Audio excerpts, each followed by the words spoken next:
William Gargan stars as Barrie Craig, confidential investigator.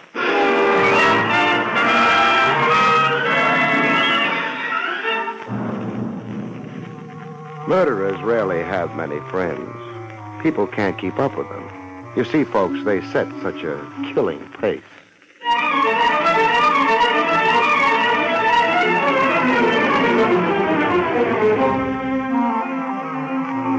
The National Broadcasting Company presents William Gargan in another transcribed drama of mystery and adventure with America's #1 detective, Barrie Craig, confidential investigator.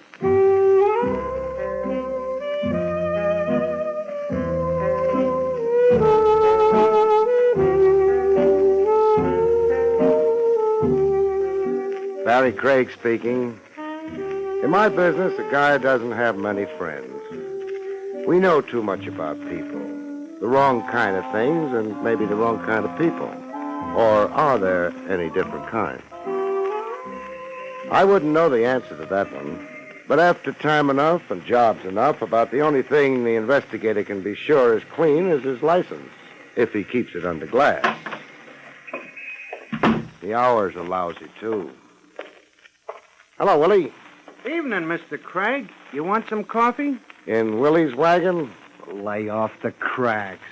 It looks like coffee. It smells like coffee. And it tastes like sulfuric acid. I'll have a cup. Thanks.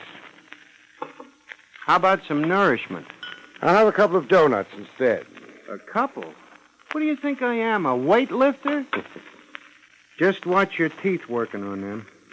Hey, you on a job? No. Well, then what's keeping you up this late? Your coffee, mostly. You didn't have any before you walked in here. I can dream, can't I? Besides... Yeah? I felt like company. Private Eye gets tired of his own thoughts pretty quick. Why don't you quit thinking? I did half a dozen years ago. I've been a happy man since. Business. What'll it be, Bud? Does it have to be anything? I seen one of those before. Back up. Against the wall, huh? Sure. Hold it, Craig. The personal touch? Just sit there. Work on your donuts and coffee. I eat just as well without a gun. That's to keep you quiet, not stimulate your appetite. Thanks for explaining. Why do I have to be quiet? I want it that way. Uh-huh. This Keep Craig Quiet week? Yeah. I just passed the resolution. In a little while, I'm going to get sleepy. Don't let it bother you. My point is, do I have to be quiet only in Willie's wagon, or can I go be quiet at home? Gregg. Yeah? I tried for you at your office first. The elevator man told me you'd probably be here. Jake's a prophet. Anybody else comes calling for you, the elevator man will tell him the same thing. You make it sound like a procession visiting Craig at midnight. Business isn't that good. Not a procession. One customer. You could give him a name? Sure. And when he gets here, what happens? I discourage him about consulting you. You reason with him? I discourage him. Hey, Bud, how about me sitting down? You got a seat back at the counter? No, but there's one in the kitchen. Also a telephone? I ain't checked recent. Keep leaning against the wall. This customer of mine, suppose he looks in here before he pushes the door open. So? He'll spot you. That's all right. Look, if I'm going to stay awake, I'll need more coffee. You? Yeah? Mr. Craig wants some more coffee. Okay. There's your coffee, Mr. Craig. Thanks. Well, it's an awful slow client I'm supposed to have. He'll be along. Maybe you frighten him off tonight. What happens tomorrow? People run out of tomorrows sometimes. Yeah. All right, that could be him. Stay put, boys. I could use a client. Not this one. He won't be any use at all. Too bad. Hey, Willie, what'd you put in this cup? Huh? Tastes more like concentrated lye than coffee. Shut up. It's an insult, not coffee. Here, you try it. It was hot, wasn't it? I'll take the gun now. What the? Those shots came from the door. Yeah. Car took the corner on a couple of wheels. Couldn't spot the license. That guy's bleeding all over the floor. Yeah. No. He'll stop in a little while, will he? No more blood. Yeah? Yeah, his heart isn't pumping it anymore.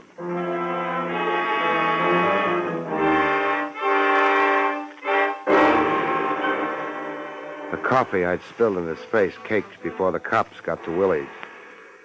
It made him look very untidy. The deceased's name was John Largo, Mr. Craig. Thanks for telling me, Lieutenant Rogers. It would appear he was an executive from St. Louis. You mean executioner? A little early for indulging in theory, Barry. Not theory. The guy announced his job. The announcement was perhaps ambiguous. Largo was versatile. The numbers, jewels, slot machine. Okay, Trav. I know about a police officer's keeping his mind open. Must be drafty, though. Barry, Yeah? according to your report, Largo intended to discourage a client of yours. That's right. Which client? A client who hadn't hired me yet. But who had indicated he might. Trav, all these questions will maybe look good on a report, but I've told you all I know. I'm not happy about it. Well, maybe if I'd gone to college like you, I'd know more. The way it is... Now, you mustn't hold that college degree against me, Barry. I forgive you. Any psychiatrist will tell you it was my mother's fault. But I've got to bring something in for the captain. Isn't a fresh corpse enough?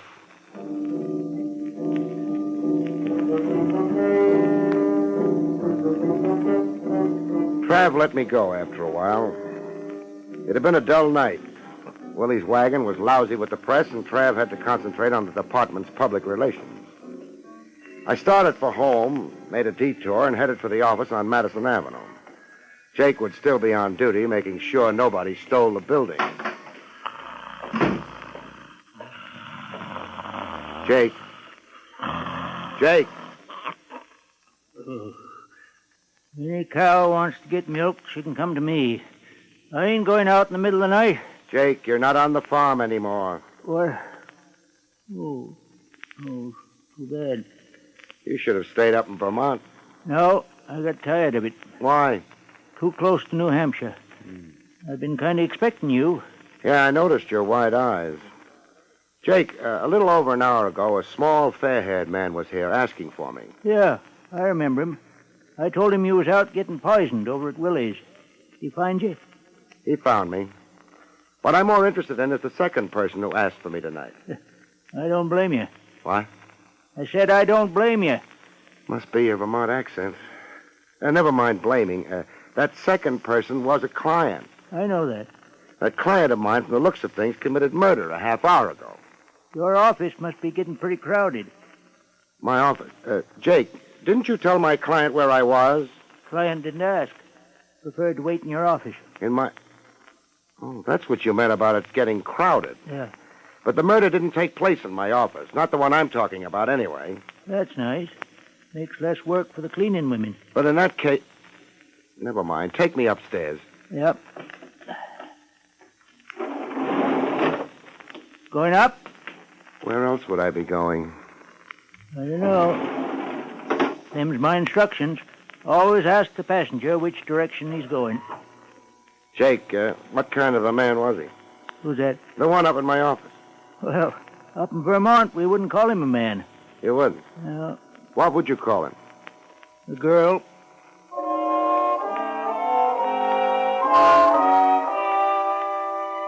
This wasn't my night for appearing smart. I stared at Jake with my mouth open until we reached the third floor. By that time, I managed to get it shut. Jake went back downstairs.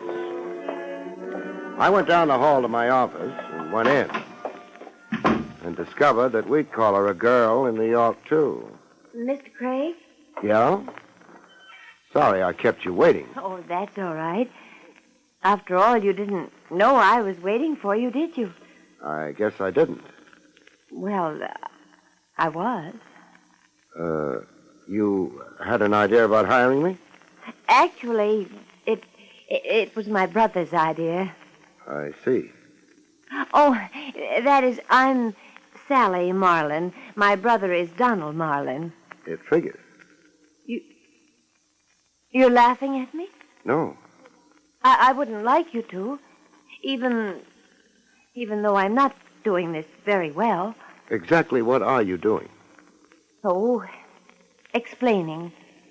Donald's in trouble. The world isn't doing too well either. Are you trying to make me angry? Yeah. Why? Maybe you'll get around to telling me why you're here. My brother Donald has been in trouble ever since he came back. He thought perhaps he might hire a good private detective who would help him. And for some reason that I can't understand, he decided to hire you. Thanks. Then why didn't he come here? He was afraid to leave the house. He sent you instead? Yes. What kind of trouble is he in? Well, the kind of trouble where he might get murdered. Usually a man in that kind of trouble goes to the cops. Donald can't. Why not? Well, he doesn't want to get into the papers. Things like that. He's shy? Mm-hmm. Good night, Miss Marlin. When it comes to protection, a private eye can't come within a couple of light years of the cops. Nobody afraid of being killed was ever that shy. Well, I'm sorry. It's because of the purple cow. The one nobody's ever seen? Oh, no. No, this one is a little statue of a cow made out of purple glass. How much is it worth? Well, it's kind of an antique, and... Your brother has it, but neglected to get legal title to it? Something like that. That's why he can't go to the police. I'll have to see him. Oh, of course. We live at 39 Barchester. 39 Barchester. Mm-hmm. Donald gave me some money to... Well, I guess it's called a retainer. Uh-huh. $200. We'll consider it a retainer. I guess it's too late tonight for you to see Donald, but the first thing in the morning, Mr. Craig? The first thing in the morning. Then, good night. Good night. Miss Marlin. Yes? You said your brother had been in trouble ever since he came back. Uh-huh. Ever since he came back from where? Why, St. Louis, Mr. Craig. St. Louis.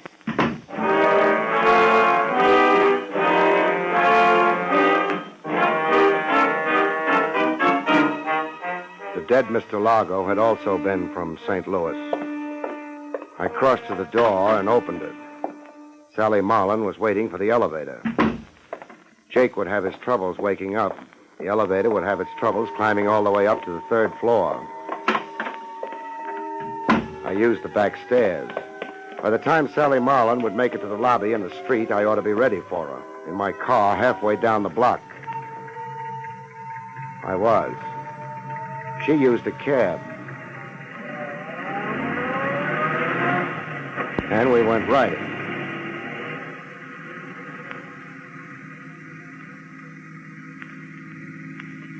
It wasn't a long ride. Her cab slowed down and stopped. I stopped. She paid the cabbie off and went inside. The cab scrammed. I started up. I drove past the place she'd gone into and memorized the address. It was not 39 Barchester.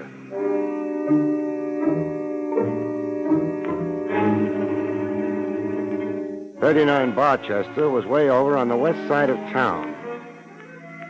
Maybe Sally Marlin had stopped off at the other address for a drink. You can get drinks at the Club 44, not to mention a ringside seat at a roulette game, a hand at poker, or a thug for hire. Maybe Sally Marlin had been thirsty. I didn't stop at 39. The man in a creased hat and a bulging overcoat was trying too much to look like the local scenery. I cut around the block and wondered. There'd be an alley leading to the back of 39 Barchester. There was. There was a man there, too, making like an ash can. I parked on the next block and took a walk. I was going to have trouble visiting my client. I decided to have trouble in the alley. More privacy than out front.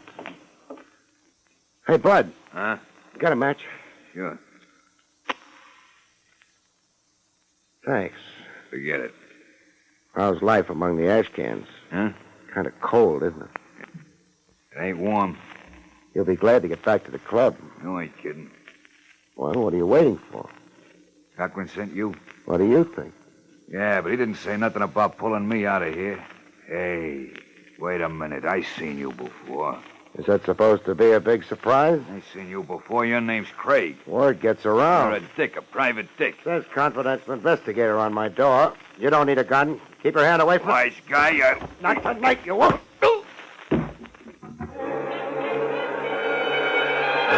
He didn't. He fell down instead. I thought he might be uncomfortable lying on a gun. So I disposed of it for him. I wondered if he'd thank me for it.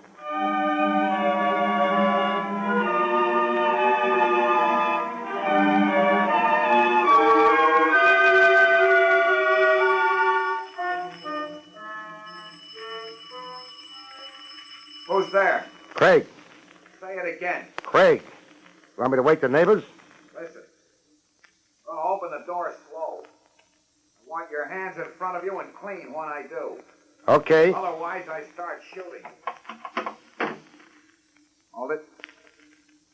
Yeah. Come in. Thanks. I have to be careful. Sure. Sit down. Thanks. Man with a purple cow can't be too careful. What's a purple cow supposed to be? Something you find in St. Louis, the way I heard it.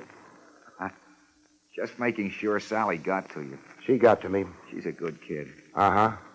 Marlon, Yeah? I could stand a little more information. For example, how did you get the purple cow in the first place? A friend of mine handed her to me. He ran an antique shop in St. Louis. Just gave it to you? Sure. Thing isn't worth more than a couple of bucks. And that's when all your trouble started. That's when it started. You could have yelled for the cops. Sure, I could have, but look, first of all, there were no witnesses around when I got that cow. Second, I didn't know what importance it had. Not until after I left St. Louis. Why didn't you get in touch with the man who'd given you the cow? I tried to. And? Found out somebody had pumped him full of lead. This friend of yours had a record? Yeah, and that was another reason I wanted to stay clear of the police. He'd been a fence. What kind of stolen goods did he concentrate on? Jewels, mostly. Is that the cow up on the mantelpiece? That's the cow, all right. I know what you're wondering, but no dice. It's made out of glass. I had it appraised. Maybe it's hollow. It's hollow. Nothing in it either. You know a man named Largo? Largo? Small, fair-haired man. Comes from St. Louis. No, I don't. Why? Oh, nothing important. You figuring on going out tonight? No. That's good. You'd have company if you did. What kind of company? Couple of hoods. Front and rear of the house. Hoods. That's the kind of thing I mean. Why are they after me? On account of a hunk of worthless glass? I don't know yet. Maybe I'll go ask some questions. Oh, these hoods, Marlon. Yeah? Work for a man named Cochran. Name mean anything to you? Sure. That's the man my sister's going to marry.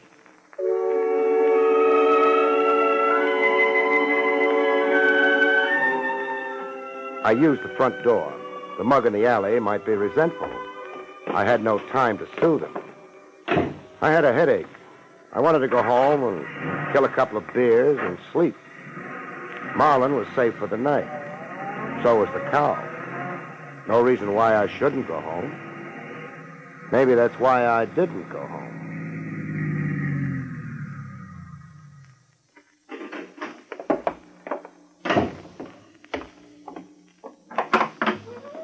Good evening, sir. Welcome to Club 44. Oh, I'm not a customer. Cochran, huh? Mr. Cochran? All right, let's be formal. Mr. Cochran. Mr. Cochran's not in, sir. Okay. Take me to where he isn't in. Harder. Listen, you... No, I'm too tired. Stop crowding. You're all alone compared to what I could do to... Tough? Big. You could be cut down. Let Cochran try it. Come on. Okay, take your hands off me. Just a sample. Let's go. Mr. Cochran isn't going to like this. Maybe I won't like Mr. Cochran. The gentleman to see you, Mr. Cochran. Gee, thanks. Mr. Craig. Frank. Hello, Miss Marlin. Hello, Cochran. I couldn't start nothing out in the club, Mr. Cochran. Don't be silly, sir. Mr. Craig is always welcome. Run along, huh? Yes. What are you doing here, Mr. Craig? I confused it with 39 Barchester, maybe. The same way you did. I... Nice to meet you, Mr. Craig. Uh-huh. course, I'm curious about why. Sally Marlin hired me for her brother. She was worried about him, so she left my office and promptly headed here. She, didn't want to worry alone. Exactly what I was thinking. So I went on to 39 Barchester. Oh? The man watching the alley may have a little trouble with solid food for a while. I see. Marlin and I had a nice visit. Then you know about Sally and myself. Sure. I also know you put those men on Marlin. To protect him. Then why'd he want me? I didn't know that Mr. Cochran would be able to help my brother. You did say help? We've had a lovely conversation. I think it's over now. I think it isn't. You must have a reason. I was hired to do something about the trouble Marlin's in. And you're doing it here? Let's say I'm trying to. I hardly appreciate your sweaty efforts. But you're the one who's sweating. Know a man named Largo Cochran? Yes, Never mind. He's dead. Surprise? Wonderful thing. The radio. Uh-huh. Largo made a nice haul in St. Louis. Jewels. He turned them over to a fence who ran an antique store. How interesting. It gets better as we go along. The fence then turned around and handed Marlin a purple cow. Marlin left town. Largo left town right after him, to wind up dead on the floor of a hamburger joint. What a distressing place to die. I don't think Largo was bothered about the decor.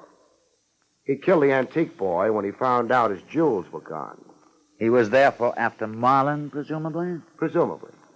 In that case... I was in the hamburger joint when Largo was killed. If you will eat such dreadful stuff. You knew Largo. You knew all about Marlin and the purple cow through Sally here. You have a couple of boys sitting on Marlin's tail.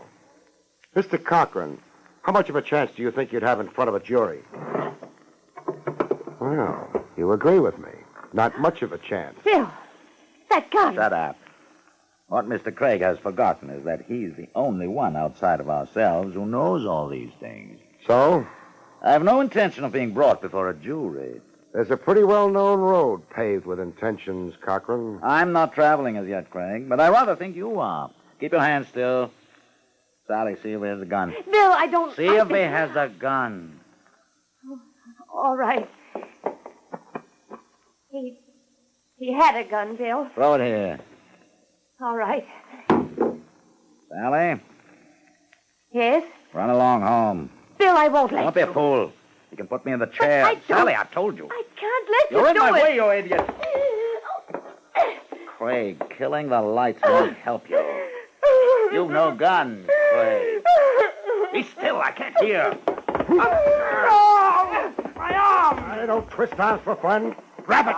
Grab it! All right. Thanks. The light, Sally. The thing to do in the dark is keep quiet, Cochran, then nobody knows where you are. I'll know better next time. Sure, if there is a next time. Speak up, Cochran. I'll feed you the answers if it's your boys. Who? Who's there? Lieutenant Rogers, homicide. What do you know? Come in, Trav. Oh, Lieutenant Rogers, and hello, Marlin. Hello. Donald. I decided to yell for help to the cops. About time, too. After you left me, Craig, I began to worry. About those men watching the house, keeping me tied up, waiting. Now, take it easy. I'm all right. I worried about you, too. I knew you were coming here.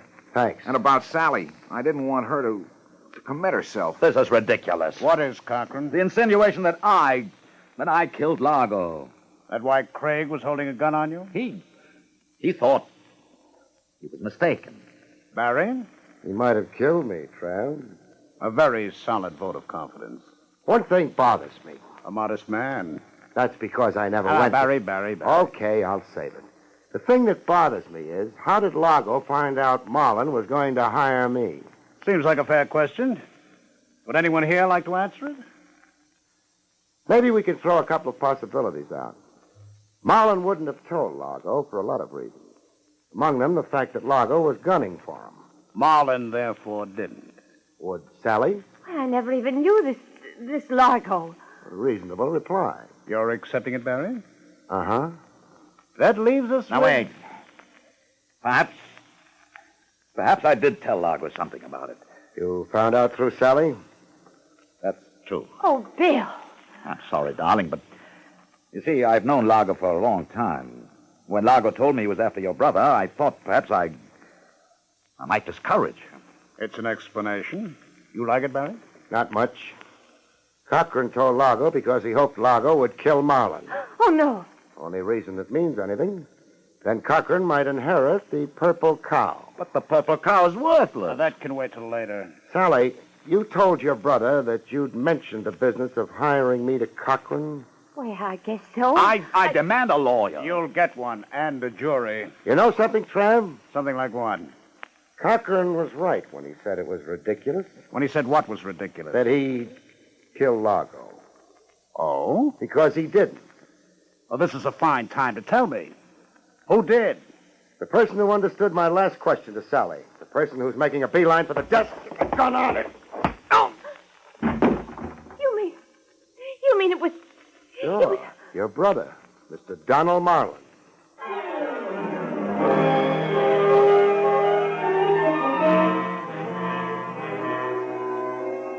Mr. Marlin was very silent after that. It didn't take long to book him. Cochran didn't bother going along for the ride, but Sally did. That's that. Sorry, Miss Marlin. Well, I've always known Donald wasn't very... Barrie. Yeah? Before the DA embarrasses me, suppose you tell me why I've locked him up? Sure. He was the only possibility who didn't know Largo. I refuse to stand here and feed you questions. Use the narrative form. Won't take a minute. Largo, back at the hamburger joint, when he was waiting for my client to show up, said he wasn't worried about being spotted before he could kill him. That meant my client didn't know Largo. It was Marlin's idea all along to kill Largo and implicate Cochran for the killing. But for a purple cow? You've got Marlin's keys. One of them must be for a safe deposit box. The boys are already checking. Nice work, Trav. Now, once you pointed a finger at Marlin, I realized that he was the only source for the purple cow fantasy. Actually, the antique store fence in St. Louis must have slipped the jewels to Marlin in an effort to defraud Largo. So Marlin invented the purple cow as a red herring? We're getting our colors mixed, but that had to be the idea. Yes. Good night, Mr. Craig. Good night, Miss Marlin. I can't think of a last line. Well, I can't either, but... Oh, you've been sweet, Mr. Craig. You never suspected me. Does there have to be a last line? No. Good night, folks. See you next week.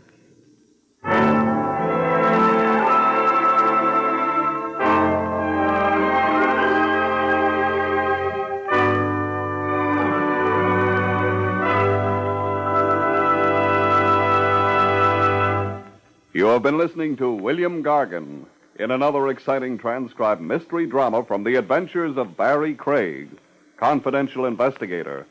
Tonight's story, Death and the Purple Cow, was written by Lou Vittis.